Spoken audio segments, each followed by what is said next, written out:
আজকে একটু বেশি সকালে ঘুম থেকে উঠে পড়েছি। সকাল সকাল ঘুম থেকে উঠে একটু রেডি সেডি হয়ে একটু বাড়ির দিকে রওনা হচ্ছিলাম। আমার চোখ মুখ ফুলে কি বাজে অবস্থা হয়ে গেছে, তাই না? তো এই যে এলাকায় চলে এসেছি।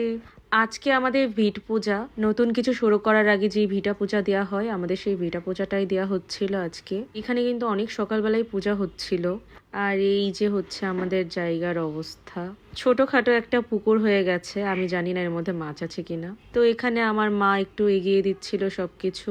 আর এই যে একে একে সবাই এখানে একটু একটু করে সিমেন্ট দেওয়া শুরু করে দিয়েছে। এখানে আমার মেজ জেঠু ছিল, ছোট কাকা ছিল, টুনু কাকা ছিল, তারপরে ছোট মা ছিল, মা ছিল, মেজো মা ছিল।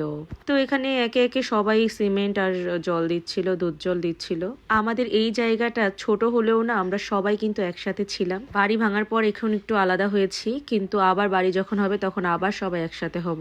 এর থেকে আনন্দের আর কিছু হতে পারে না। তো ঠাকুরের কাছে একটাই প্রার্থনা, যাতে করে সবাই সুস্থ সুন্দর মতন আবার যেন বাড়িতে আমরা উঠতে পারি। এর চেয়ে আর বেশি কিছু চাওয়া নেই ঠাকুরের কাছে।